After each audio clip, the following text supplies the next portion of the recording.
¿Sabías que hubo actrices del cine de oro mexicano que fueron borradas de la historia, solo por amar a otras mujeres? No fue un escándalo. No fue falta de talento. Fue simplemente que eran lesbianas, y en esa época, eso no se perdonaba. Brillaron en la pantalla, pero cuando su vida personal salió a la luz, todo cambió. Las revistas las silenciaron, los productores las ignoraron, y el público hizo como si nunca hubieran existido. Hoy vamos a contarte la historia de 7 mujeres que desafiaron al sistema con algo tan simple, y tan valiente, como amar en libertad. Quédate hasta el final para conocer sus nombres, sus luchas y el precio que pagaron por ser ellas mismas. Suscríbete, activa la campanita y deja tu like para que estas historias no vuelvan a ser olvidadas. Rosario Granados, la actriz impecable que eligió amar en voz baja. Rosario Granados llegó desde Argentina a México en plena efervescencia del cine nacional. Su rostro sereno, su voz pausada y su temple elegante la convirtieron rápidamente en una favorita del público. Actuó junto a íconos como Pedro Infante y Fernando Soler, representando siempre a mujeres respetables, esposas fieles, madres sufridas, figuras morales. Pero fuera del lente, Rosario vivía una realidad que chocaba con la narrativa que interpretaba. A mediados de los años 50, comenzó a ser vista frecuentemente con una mujer joven, delgada, siempre a su lado. Durante años se le llamó asistente, prima, amiga. Pero quienes trabajaban en los estudios sabían la verdad, eran pareja. Cuando esa verdad empezó a incomodar a los hombres poderosos de la industria, Rosario fue desplazada poco a poco. El teléfono dejó de sonar, las invitaciones desaparecieron. La industria no necesitaba escándalos, bastaba con ignorarla para que se apagara sola. Murió en 1997 sin homenajes ni menciones especiales. Su historia quedó relegada a los márgenes, pero su amor vivido con dignidad merece ser recordado. Lilia Michel, la actriz discreta que construyó una vida plena. Lilia no era una estrella rimbombante, pero sí era una figura constante. Su presencia equilibraba cualquier escena, y fue querida por productores y técnicos por igual. Nunca se le conoció una pareja masculina, pero siempre estaba acompañada por una escenógrafa. Durante 3 décadas vivieron juntas, compartiendo casa, trabajo y momentos. Nadie lo decía en voz alta, pero todos lo sabían. No escandalizaban. Solo vivían. Pero eso, en aquel México conservador, bastaba para incomodar. Con el tiempo, los papeles disminuyeron. Se volvió invisible en las ceremonias, y su nombre empezó a ausentarse de los recuentos históricos. Murió en 2011. Su pareja, la mujer con quien compartió la vida, no fue mencionada en ningún medio. Fue como si, a pesar de todo, aún tuvieran miedo de nombrar el amor con todas sus letras. Marta Roth, firmeza en una industria que exigía sumisión. De origen italiano, Marta Roth fue todo lo contrario a la mujer dócil del estereotipo. Intensa, con una presencia poderosa y una mirada que decía más que 1000 palabras. Siempre reservada, mantenía una relación con una actriz extranjera con quien compartió viajes, obras teatrales y una vida entera. Nadie necesitaba confirmarlo, la complicidad era evidente. Lo que más incomodaba no era el amor en sí, sino el hecho de que Marta no se excusaba. No se escondía ni pedía aprobación. Esa actitud fue castigada con el arma más común del sistema, el olvido. Murió en 2016. Su despedida fue íntima, sin homenajes, sin prensa. Su compañera fue quien habló, pero ningún medio recogió sus palabras. Otra historia que se intentó borrar, pero que sigue viva en la memoria de quienes la conocieron de verdad. Miroslava Stern, una muerte romántica que escondía otra verdad. Miroslava Stern fue una de las actrices más enigmáticas del cine mexicano. Su origen europeo, su belleza melancólica y su perfil culto la hicieron destacar de inmediato. Oficialmente, se dijo que murió por una desilusión amorosa con un torero. Una historia trágica y conveniente. Pero la realidad era otra. Cuando su cuerpo fue hallado, también se encontraron cartas de amor dirigidas a una mujer. Fotografías, recuerdos, todos destruidos antes de que la prensa pudiera saberlo. Borrar esa parte de su historia fue un acto deliberado. Durante décadas se promovió una versión romántica, pero falsa. Porque aceptar que amaba a otra mujer habría sido, para la época, una afrenta imperdonable. Hoy, sabemos que su verdadero gran amor fue una mujer. Y que fue traicionada no por su pareja, sino por quienes la rodeaban y decidieron que su historia no debía sobrevivirla. Maricruz Olivier, la reina del misterio. Maricruz Olivier nació en Tehuacán, Puebla. Desde joven fue una figura enigmática. Su belleza era silenciosa y su presencia escénica envolvente. A diferencia de muchas actrices de su tiempo, ella no necesitaba escándalos para destacar. Su talento bastaba. Mientras sus contemporáneas hablaban de sus relaciones con políticos, empresarios o colegas actores, Maricruz evitaba cualquier comentario sobre su vida íntima. En los estudios se decía que mantenía una relación sentimental con una reconocida fotógrafa. Vivieron juntas más de una década. Una periodista cultural afirmó que, tras la muerte de Maricruz en 1984, tuvo acceso a sus diarios personales, donde mencionaba a una mujer identificada como L, con quien compartió juventud, madurez y soledad. Esos documentos, según se cuenta, fueron destruidos por la familia. Su muerte no tuvo homenajes importantes. Ni ciclos de cine, ni retrospectivas, ni documentales. Su figura fue olvidada por los medios, no por falta de talento, sino por la sospecha de haber amado a otra mujer. Fanny Cano. El amor más verdadero es el secreto. Fanny Cano fue una de las protagonistas más queridas de los 60. Su rostro aparecía en todas partes, revistas, pósters, novelas. Durante las grabaciones, se comentaba su cercanía con una productora con la que compartió múltiples proyectos. Jamás fue vista con un novio. Y cuando la prensa la presionaba, decía frases que parecían triviales pero encerraban mundos. El amor secreto es el más verdadero, porque no necesita mostrarse. Murió en 1983, en un accidente aéreo. Su muerte fue trágica, inesperada. Pero lo más triste fue cómo su legado se diluyó. La industria no supo cómo hablar de ella sin hablar de su diferencia. Y eligió no hablar en absoluto. Meche Barba, la rumbera que amó en la sombra. Cuando hablamos del cine rumbero, hay un nombre imposible de ignorar, Meche Barba. Con su cuerpo vibrante y su mirada intensa, fue símbolo de sensualidad en los años 40 y 50. Pero su vida fuera de la pantalla fue todo lo contrario. Callada, reservada, fría, decían algunos. Pero ¿era frialdad o era protección? Dentro del gremio, se sabía que su gran amor fue una coreógrafa que la acompañó durante más de 10 años. Una relación profunda, estable y secreta. Una asistente de vestuario declaró años después que Meche era otra persona con ella. Se reía, se relajaba. Con los hombres era distante, como si actuara. Cuando el cine rumbero cayó en desgracia, Meche fue una de las primeras en desaparecer del foco público. No por elección. Fue como si la industria dijera, ya no encajas. Vivió hasta el año 2000. Nunca fue entrevistada. Nunca fue homenajeada. ¿Cuántos recuerdos valen menos por el género de quien se ama? Rosita Quintana, la voz censurada del bolero. Rosita Quintana nació en Buenos Aires, pero fue México quien la adoptó como una de las grandes voces del bolero ranchero. Cantante, actriz, compositora. Su presencia deslumbraba. Durante décadas, fue tema común entre periodistas su negativa a vincularse con figuras masculinas. Se le intentó emparejar con cantantes, actores y empresarios. Ella, siempre con una sonrisa elegante, respondía, mi vida es mi trabajo. Lo demás no importa. Durante una gira por Veracruz, compartió habitación con una pianista con quien se le vio caminando de la mano por los pasillos del hotel. Cuando la prensa se enteró, la gira fue cancelada de inmediato. Nadie dio explicaciones. Rosita fue retirada del cine discretamente en los años 70. Nunca se declaró abiertamente lesbiana. Pero su entorno sabía la verdad. Murió en 2021.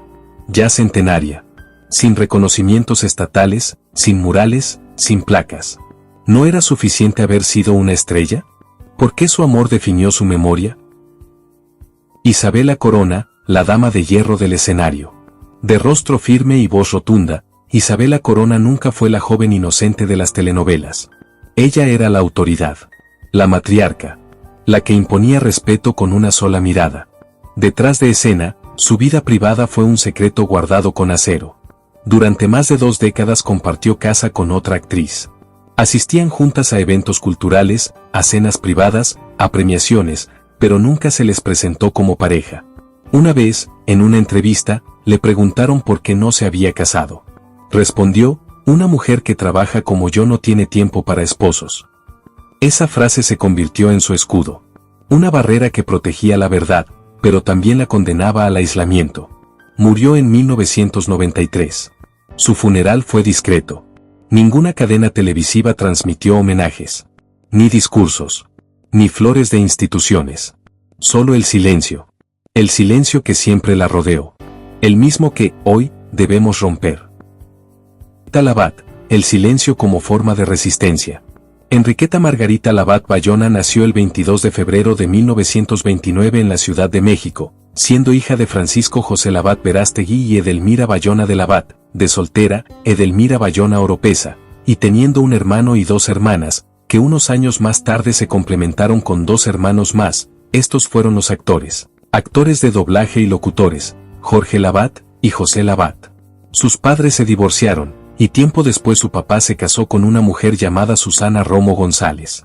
Desde que era una niña mostró su gusto por el baile y el canto, siendo esta la razón por la que fue inscrita a clases de baile en la Academia Shirley, lugar al que asistía su prima María Elena Márquez, y donde conoció a las también futuras actrices Blanca Estela Pavón y Silvia Derbez.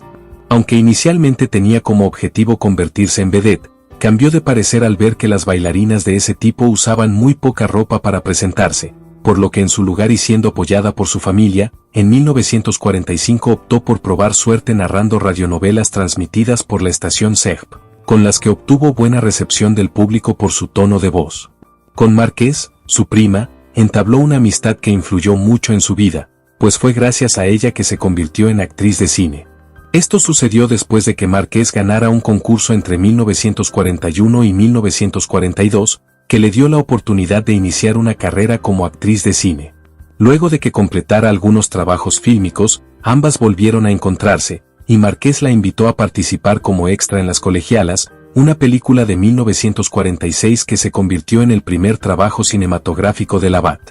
En 1947, logró ser reconocida formalmente como actriz de cine en la película Ángel o Demonio. Durante el rodaje de La Perla, su prima le presentó a Armando Carrillo Ruiz, un cinematógrafo que era asistente de Alex Phillips.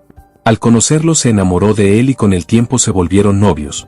Luego de 8 años de noviazgo, en 1952 contrajeron matrimonio y de su unión procrearon 4 hijos.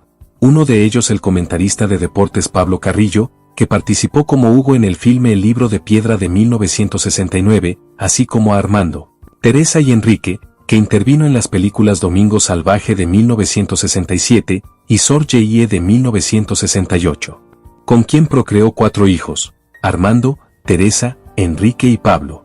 Permanecieron juntos hasta que la muerte los separó cuando Ruiz falleció el 17 de junio de 1994.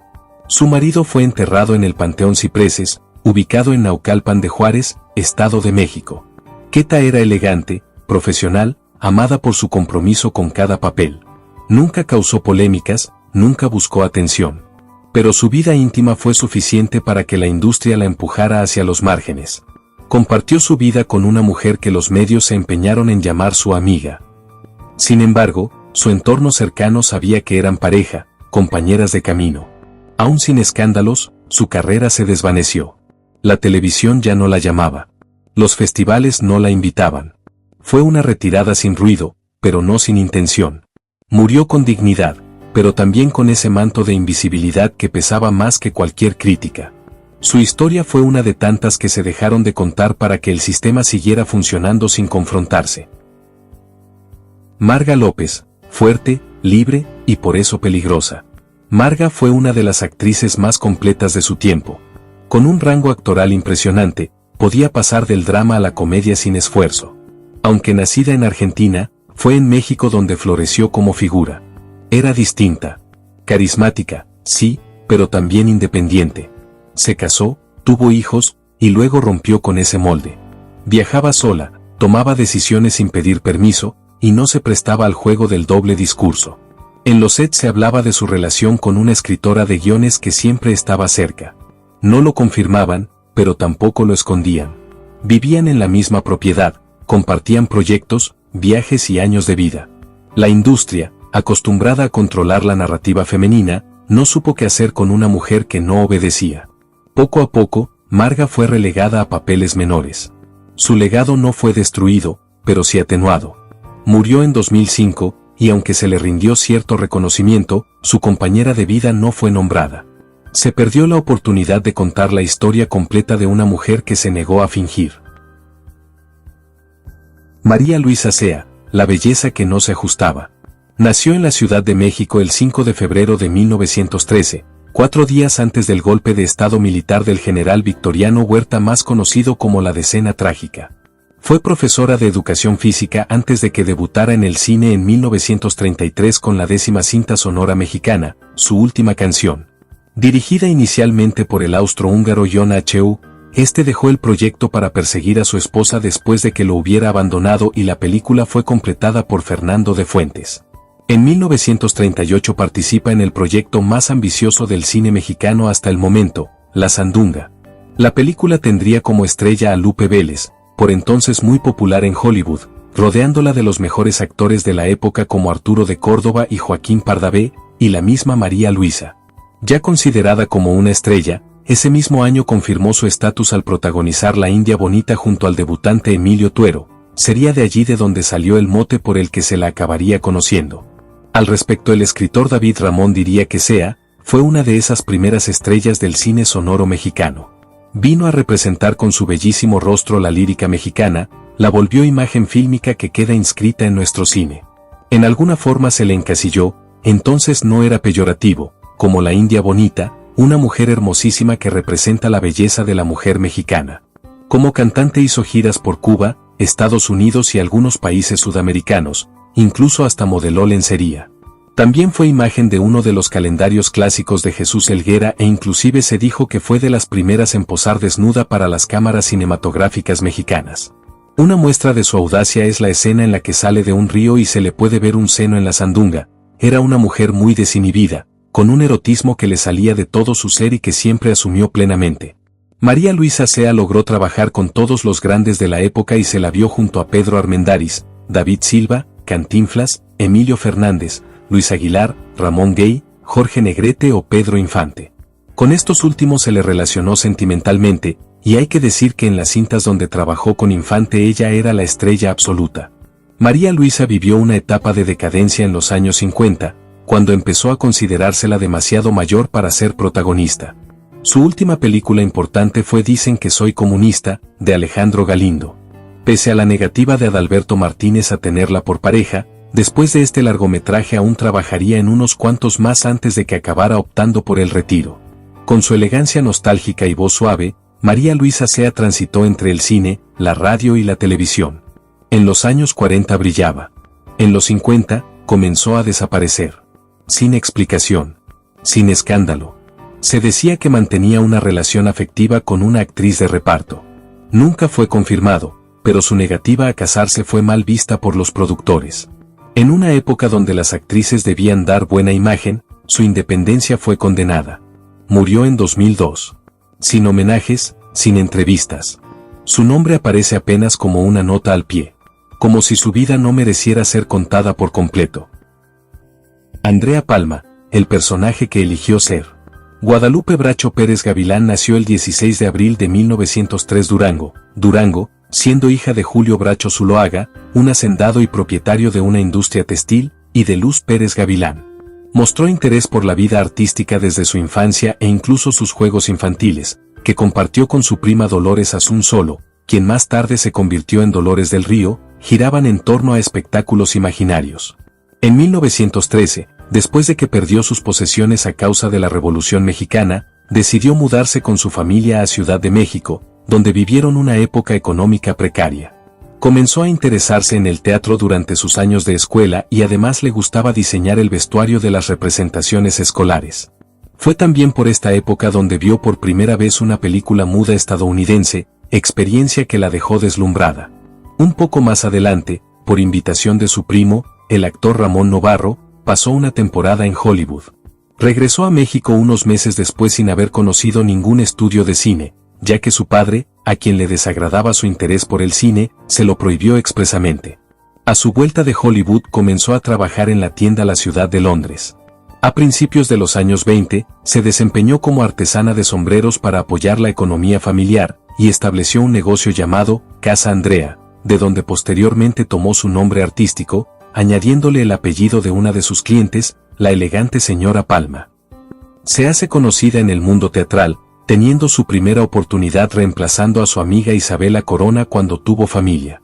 Cierra su negocio y se une a una compañía de teatro, viajando a Estados Unidos, donde permanece hasta los años 30, ayudada por un joven y seductor Cecil Kellaway, haciendo pequeños roles en los filmes de su prima Dolores del Río y Ramón Novarro y como consultora de moda y de maquillaje de Marlene Dietrich, cuando la diva germana arriba a Hollywood. Andrea Palma protagonizó La Mujer del Puerto, una de las películas más influyentes del cine mexicano. Fue sofisticada, distante, cerebral. Nunca fue parte de los chismes del espectáculo. Se le vinculó con una poeta del ambiente intelectual mexicano. Una carta firmada por Andrea decía: «Solo contigo puedo ser el personaje que yo elijo interpretar». ¿Era una confesión? ¿Un guiño? Nunca se supo. Y quizás, nunca se sabrá. Pero sí sabemos que, a diferencia de otras grandes actrices, Andrea fue marginada de los homenajes. ¿Demasiado difícil? ¿Demasiado poco femenina? ¿O demasiado auténtica? Elsa Cárdenas, del estrellato internacional al olvido. Elsa Cárdenas Rentería nació el 3 de agosto de 1935 en Baja California, siendo hija de Víctor Cárdenas y Hortensia Rentería. A pesar de haber nacido en dicha entidad, no vivió por mucho tiempo en ella, ya que debido a algunos compromisos de viaje que su padre tenía, ella, su hermana y su madre, fueron llevadas a vivir a la ciudad de Nogales, Sonora, donde permanecieron con él hasta que murió cuando ella tenía 3 años de edad. Posteriormente, las tres fueron apoyadas por las hermanas de su papá y su abuelo paterno, por lo que se trasladaron a vivir con ellos a Tijuana. Como dicha ciudad conecta con la frontera de Estados Unidos y en ese entonces no se requería de pasaporte para poder cruzar a ese país, Cárdenas cursó su educación preescolar en Estados Unidos, donde aprendió a leer y rezar en inglés. Residiendo en Tijuana, entre los 4 y 5 años de edad y siendo apoyada por sus tías, tuvo sus primeras incursiones en el mundo artístico, desempeñándose como recitadora de poemas para un programa de radio llamado La Hora del Cuento, donde se presentaba como la pequeña Berta Singerman.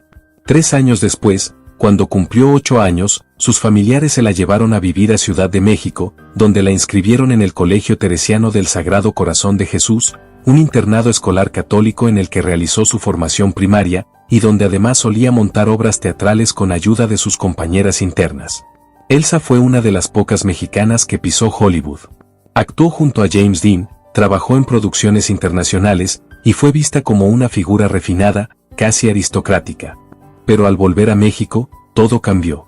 Había compartido su vida con una actriz estadounidense, y eso fue suficiente para que la industria mexicana decidiera no volver a contratarla. Los papeles se desvanecieron, los periodistas la ignoraron y los productores le cerraron la puerta.